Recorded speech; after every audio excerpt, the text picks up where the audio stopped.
Hello and good morning. Welcome to the Oileánach Knits podcast and welcome to the Oileánach Wool Market. My name is Heather and I am the natural dyer, knitwear designer behind Oileánach Knits, Oileánach everything.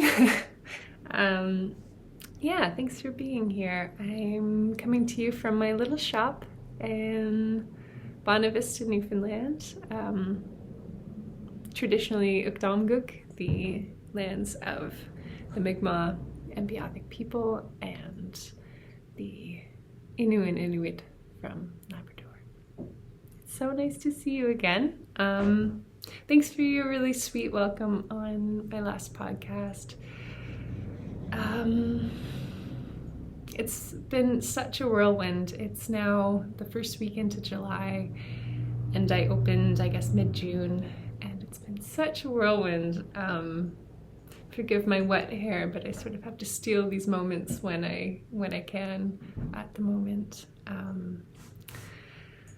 Yeah, I've been just spending every moment out foraging and dyeing yarn, and it just disappears off the shelves, which is so sweet.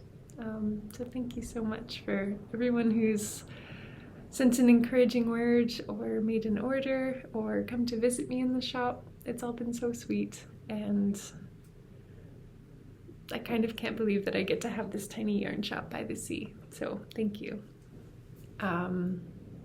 Yeah, so I've been very busy in the shop, but I've also been doing some crafting, especially, slow moments in the shop.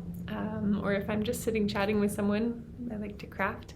So I've actually got lots of things I've been working on. And I've definitely kind of gotten like a newfound cast on ADD. I feel like I come in every morning and I'm like, what am I going to cast on today? It's definitely not helpful to have like a wall of yarn to look at, to like constantly be coming up with ideas. It's all very fun, but I've just got so many projects going on right now. But that's okay. They'll all be long and slow. Yeah, so I thought I would divide it up into sections so that I could talk about shop news, and then knitting news, and some spinning projects, because I've been spinning so much here at the shop. Oh, but I don't know which one to begin with. Maybe I'll start with the shop updates. Yeah, because I would love to show you the dyes that I've been working on. It's just been such an abundant time of year. Everything is in bloom right now, and there are so many colors in the landscapes, and so many dyes that pay homage to the landscapes, and I love that. So I guess, yeah, I'll start with my newest base, which I'm really excited about. So if you followed this podcast for any amount of time, you'll know how passionate I am about natural sock knitting and natural everything knitting, but in particular socks, because that's kind of where people tend to bring in the superwash and the nylon and all of that stuff. So I've been wanting for some time to create a natural sock base, and I have got one, and it's 100% Corriedale. It's very tightly spun, and it is just perfect for sock knitting. And I would love to, hang on, no, I'll just show you the colors first and then I'll say it. Okay, so here's my little palette that I have dyed up. It's kind of bright and fresh and summery. Oh, this isn't showing up very well at all. They're showing up very pale, but good enough. I don't have time to really, I'll take some footage. That's what I'll do. Okay, so it's a very like earthy yet really bright and fresh and summery, and I'm really excited about it. Gosh, I wish these colors were showing up better, because they're really they're more saturated than is showing up on the screen right now, but that's okay. We'll work with it. So yeah, I decided that I really wanted to build a palette with this yarn when it came in, and so I very kind of purposefully dyed like one dye lot at a time so that I could really see them all working together, and I'm really excited about that. And I love how they all turned out, and I would really love to I'd love to work with sock designers on this. If anyone's interested in sending me proposals for patterns that you'd love to have yarn support on, I would love to send you some of this beautiful yarn to create your sock patterns. Yes, very exciting. I love it. I haven't actually cast on a pair of socks myself yet because I just have so many projects on the go, but I am very excited to. And also I can't choose which color I want. Oh, sorry, 1 second. Ooh, sorry, that was a delivery of more yarn to dye, one of my dye bases. So that's very exciting. Anyway, so that's my natural, it's called Happy Trails Natural Sock. And I'm very excited about it. My next also new base that I haven't done quite as much dyeing on yet because I really wanted to get the sock up and ready is, this is my BFL Massam in an Aran weight. I really wanted to see how it would dye up in that, and so it's like a much more muted set of tones because it dyes on like a medium gray, and so it's just a lot more subtle, and I wish you could feel this. It's so soft. And I've been thinking I want to make a cardigan with this, the book club cardigan by Sari Nordland. Just like a really like nice, cushy, cabled cardigan. I think would be really nice in this. So yes, these are the shades I have so far, but as I say, I've got quite a bit more of it left to dye. And yeah, so some of these are already up in the shop. And then I've been really going to town on my BFL 4-ply, Solstice 4-ply. And I've got quite the range of colors, and they just remind me of like summer on the Barrens or on the moors. I just love all these like subtle natural shades. I'm so into them. Again, they're not showing up great on this screen, so I'll try to put some footage, but this is the selection of colors I have at the moment. Lots of really earthy tones, and I'm really happy with them. So that's my BFL Massam 4-ply. And what's hot in here? My Icelandic worsted, which is definitely like the big seller. Everybody's quite keen on these, and so I haven't got much left, but that's the yarn that just arrived. So I'm gonna start dyeing it again now after the week. But this is the selection of colors I currently have. Again, just very earthy, very natural, and I just love them all. Yeah, I'm just feeling very happy, surrounded by all my nice earthy tones, and I feel like when I look at my yarn wall, I just feel like I'm looking out into the moors. And I love that. So for the shop news, I also wanted to share, I'm not sure that I did before, so I wanted to share that a big project of mine here in the shop is that I really want to be promoting local as much as possible, and not just local makers, but also like local materials. And full disclosure, presently all of my dye bases are not from Newfoundland. And that's just, there isn't a dye base from Newfoundland to be using. I've talked about this a lot. It's because there's no wool mill here, and it's so like we're on a province with like the size almost of like the size of Ireland, bigger than Ireland. It's one of the biggest islands in the world. It's somewhere between the size of Ireland and the size of Germany. And there's very little infrastructure and things are very spaced out and far apart. So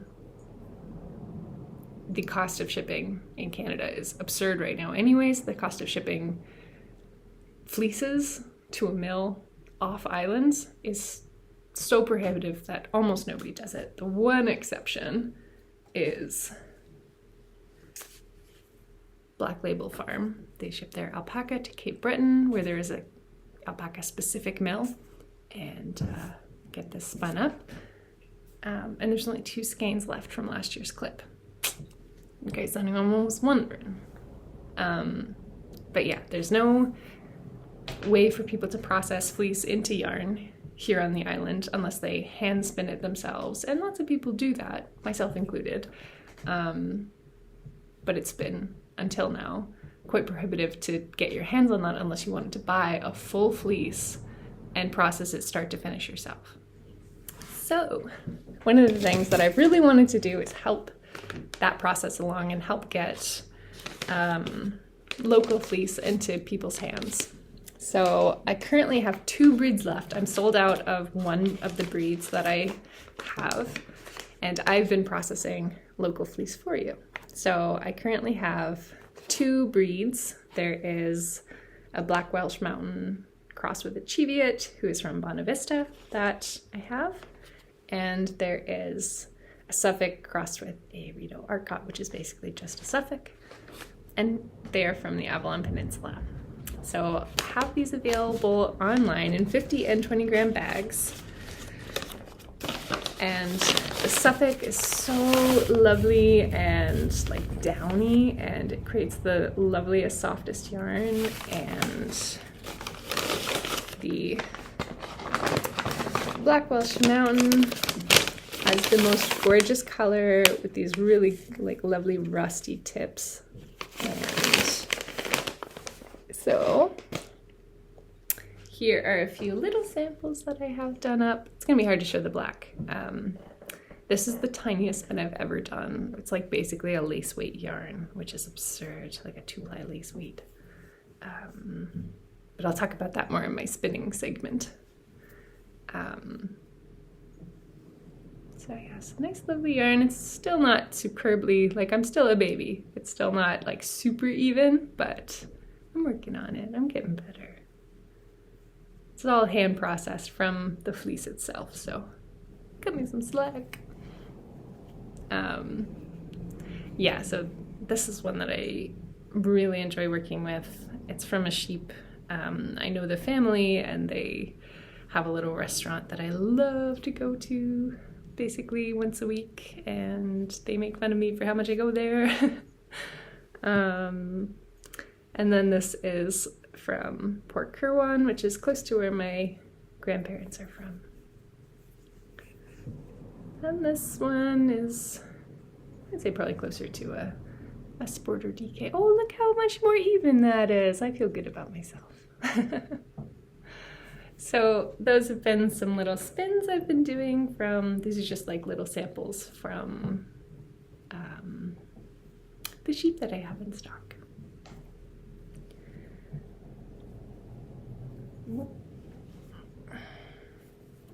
I'm close enough, I'll fix that later.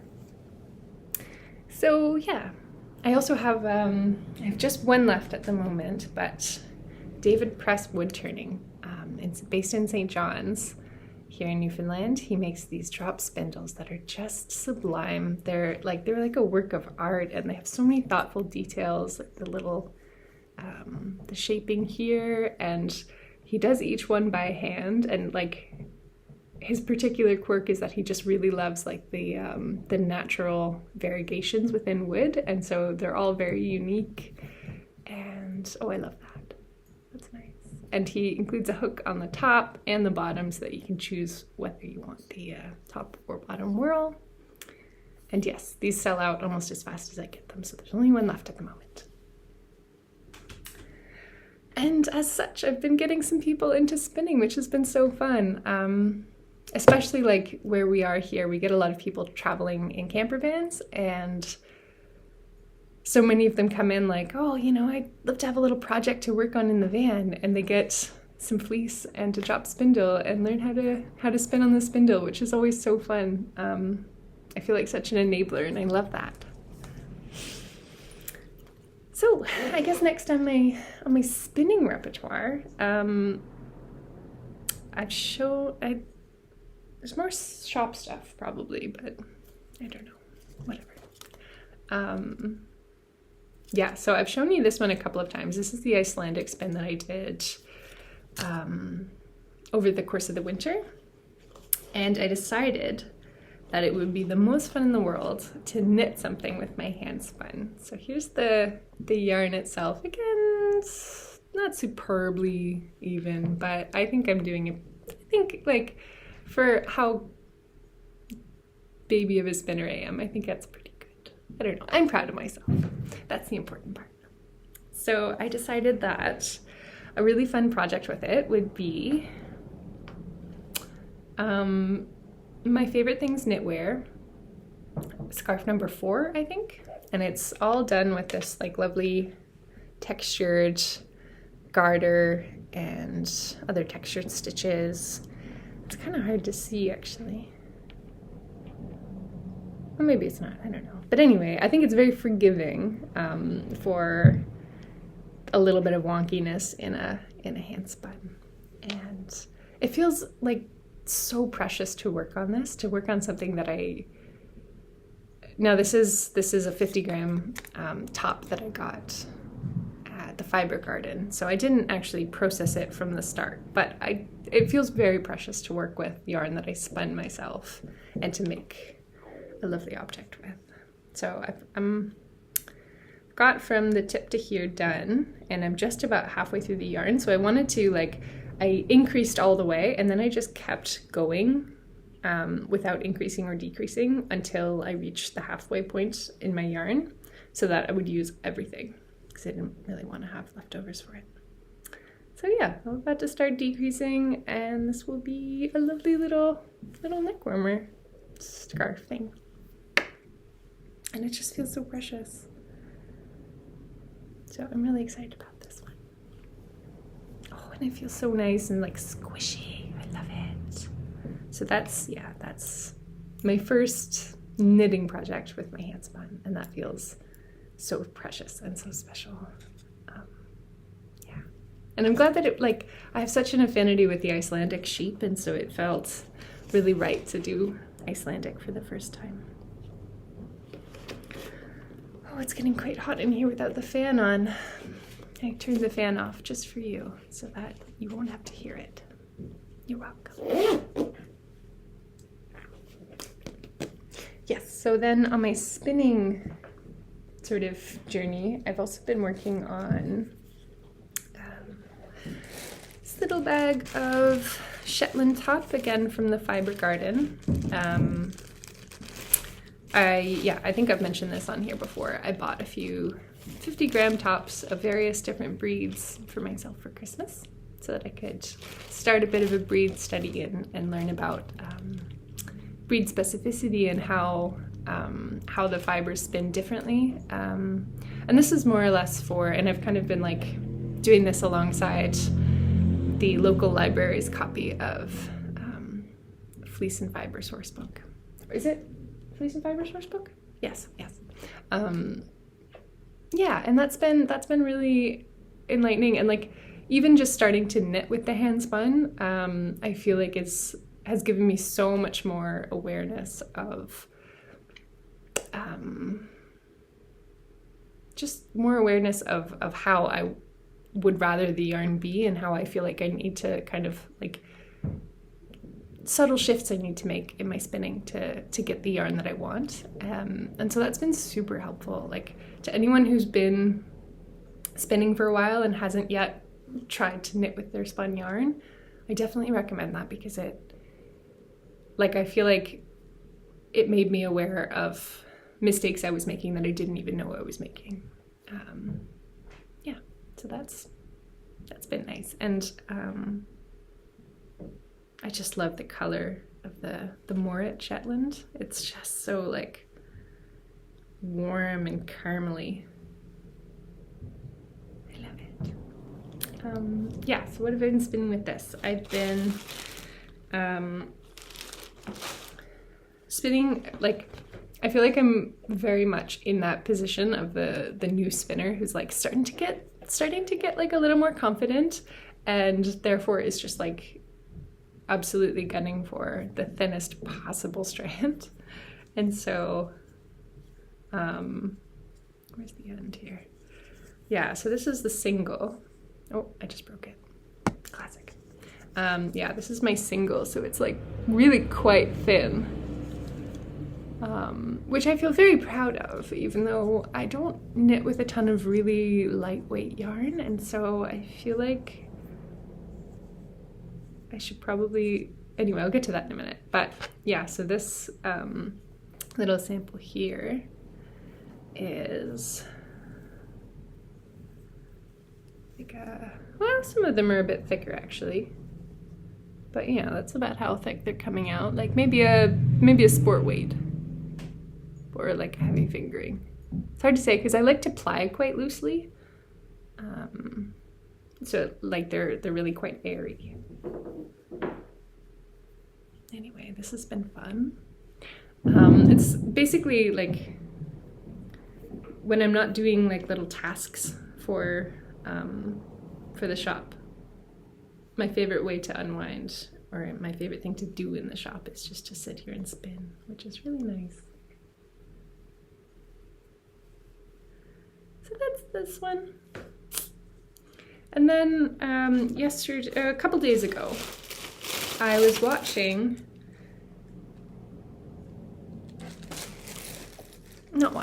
I saw Tanya from the Wool and Barrow in Ireland. She's been doing some really gorgeous spinning lately, and it's been really inspiring. And I saw her post having spun some really chunky yarn for weaving, for textured weaving, and weaving something I've been getting into a little bit. Just smaller stuff, you know, at the moment. Just kind of weaving like little coasters and things like that. I built a silly cardboard loom that's really bitten the dust at this point, but I've just gotten in, I guess I could show you, but I've just gotten in one of these little like tapestry looms that's about this by this. That's not helpful. This by this kind of size, which is a weird size. Like I don't know, like if I made the full thing, I don't know what I would do with that. It's like a tiny placemat. But you know, I just want to keep playing with it, and so I decided I was going to try to do a few like chunkier spins, and honestly it was so liberating after like trying really hard to get it as thin as possible. It felt really liberating to just like try for something a bit thicker. Definitely not easy, my goodness, but I had a really nice time. And so this is actually the Black Welsh Mountain Cheviot that I have from a local sheep, and I didn't even card it. I just kind of like pulled straight from the locks, and so it's definitely not very even. It's a very textured, wild kind of ride. It's going to be hard to get like the real sense of it where it's so dark, but I don't know. I had a really nice time working on this. This was very fun for me. And it's not horrible. It's not super even, but like I feel like the point is a little bit different where I'm trying to use this for weaving, so it won't matter so much if it's thick and thin. And then I tried with again one of my 50-gram bags from the Fiber Garden, and so this was a Corriedale. And this is like, I left this a lot looser, like I really didn't want to ply it very tight. And so there's definitely some points where this is like barely even spun, but good enough. I think it suits my purpose, and it's so soft. I wish I could just make myself some kind of chunky neck thing with this, because I want it next to my face. It's so soft. Anyway, so that's been some fun. I've got a little left of the chunky spin, like that's a single here. And these are just, I don't know, I think I found these on Etsy. They're bobbins from like an old spinning mill, I think. And I find them great for just like winding off my my singles onto. Yeah, so it's just been like a fun exploratory situation with my spinning lately. Especially because I'm just kind of like often doing it here in the shop while people are browsing and I'm chatting with them. So it feels like very low pressure, and I love that because, you know, once you kind of make a career of your knitting, you need to have something a little low pressure to just play with. And so that's what my spinning has been. And it's been a real joy. It just brings me such calm, and I love that. Oftentimes after a day at the shop, I'll just, you know, I'll close up and then I'll sit here and spin for an hour just to kind of like decompress before I go home. It's nice. Okay, I'm gonna take 2 seconds and then I'll be right back to do the knitting portion. Okay, so I feel like I've been casting on projects left, right, and center, but I've only got like 2 next to me, so either I'm being very forgetful and there's some at home. Oh, I just remembered one that is at home. Or maybe I don't know, I thought there was more. Just drinking a little coffee. I like to have my morning coffee once I get into the shop. It feels nice. Okay, so the first one, I guess, is it's the Clive shawl. Oh my gosh, who is it by? I'm the worst. I'll put it here because I don't have it written down anywhere. And I'll put a little picture of it finished because I don't think you're gonna get much of an idea from what I have so far. But I really wanted to use some of my naturally dyed yarn to do the Clive shawl, which is this gorgeous, gorgeous shawl that has like a big quilted looking centerpiece. And I absolutely loved it. And so I decided I was going to use some of my naturally dyed yarns for it. And yeah, that's showing up pretty well. So I used my rustic merino sport weight, which is this gets spun up by Abinea, Marissa of Abinea Yarns, and so I buy yarns from her and naturally dye them here in Newfoundland. And so it just felt like the perfect, like the color combination that I had with the like avocado and the what is this color called, mahogany, and the cinnamon. And then my last contrast color is rose water, which is like a really peachy pinky light color.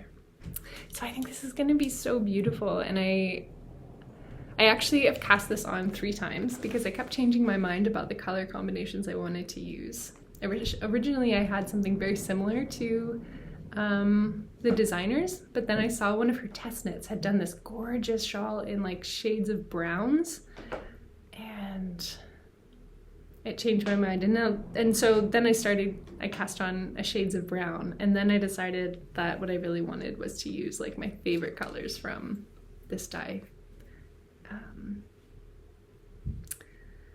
this collection of dyes. So I'm really excited about this. I think it's going to be so stunning.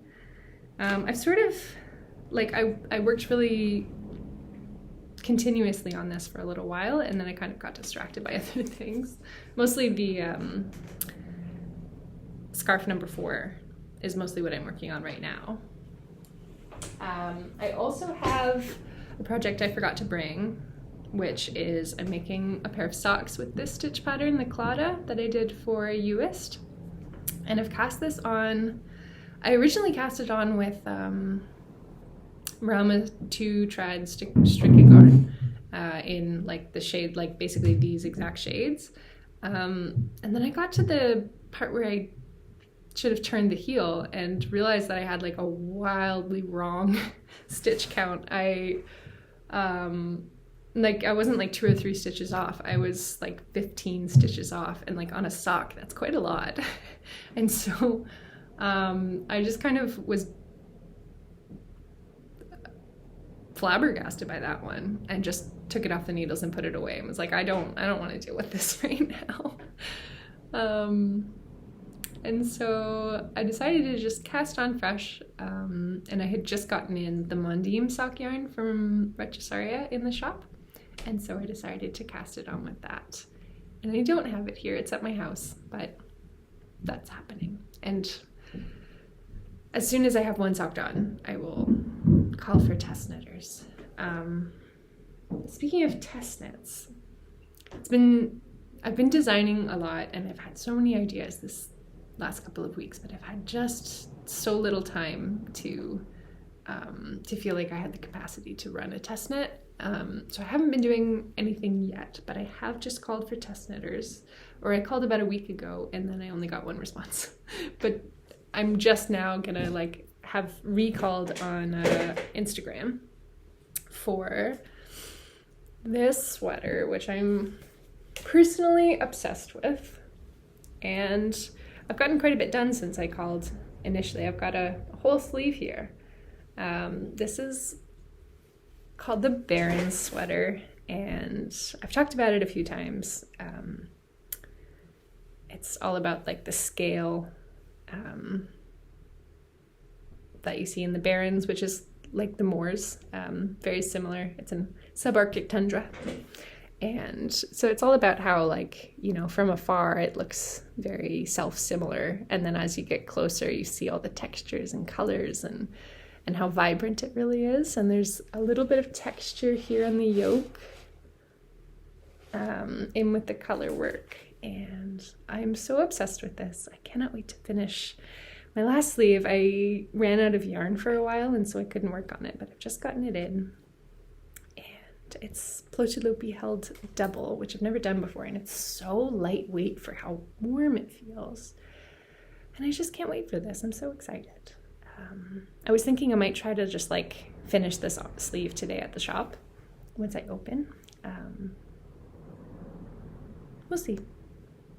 It's hard to predict what kind of mood of making I'll be in for the day, But anyway, so this call for test knitters is up on my Instagram right now, and I'll link that below, and you can, if you're interested in test knitting, I know it's July and it's a two plies of Plotilopi, or just a worsted weight, whatever gets you gauge, whatever you would like to work with. Yeah, I think this is such a special jumper, and I'm so excited to have it, but I understand if it's difficult to knit such a woolly jumper in the middle of July. But if you'd like to, please do reach out for test knitters. It's so exciting. I can't wait to finish it. And then wait 2 months to wear it. Whatever, it'll be fine. I just, I really want to get this one test started because I'm going to give you quite a bit of time to finish it, and then it'll be able to come out in mid to late September. Because I feel like I've been designing so much lately, but I haven't had the time to kind of be writing up the patterns and getting them ready for test knitting. So I want to get this process started so that I'll be able to get some patterns out in the fall. I definitely won't be releasing any patterns in the summer. Too much. But I've got this, I've got the socks, I've got a few other things that are on my needles right now that I'm not going to show you right now because they don't look like much yet, but I'll show you next time. That feels like not even a little bit of the amount of things that I'm currently working on, but I can't think of any of the others right now, so show you next time, I guess. There were a few other things that I meant to show in the shop segment that I'm just going to pop up real quick. One is a fun little experiment I've been doing, which is naturally dyed organic cotton tote bags. And again, the colors are kind of hard to see, but I should have photos to put online today. So that's been really fun. I'm working on something else with the tote bags that I haven't had time to really get to yet, but I'm excited about it. I think it's gonna be great. I also have some very special hand-woven scarves in the shop now that a local maker, Morgan Parnham, made. of Morgan Parnham of Treeline Fine Craft, and she hand dyes all the warp. The warp is the one that goes up and down, right? Anyway, she hand dyes that part, and some of them are naturally dyed as well. Some of them are 100% wool. Some of them are like this one here has a mohair weft, I think it's called, the part that you actually do the weaving with. It's so soft, I could absolutely melt in. It's so good. And there's some alpaca ones. There's lots of beautiful, beautiful colors. And so these should also be up in the shop online soon, but they're not up there just yet. Yeah, so those are coming as well. And if you come and visit, you get your first pick. Yeah, thank you so much for being here and for all your supportive and really truly kind comments and things. It's been such a joy to be here, and I hope that you're finding some moments of peace in this season. I hope that you get to go swimming. I hope that you get to wander through a field of wildflowers someday very soon. Personally, I would like that for myself too. I've got 2 days off coming up this week, and I am thinking about going camping and just completely immersing myself in nature. That's all I can think about. I hope that you get that too. See you soon.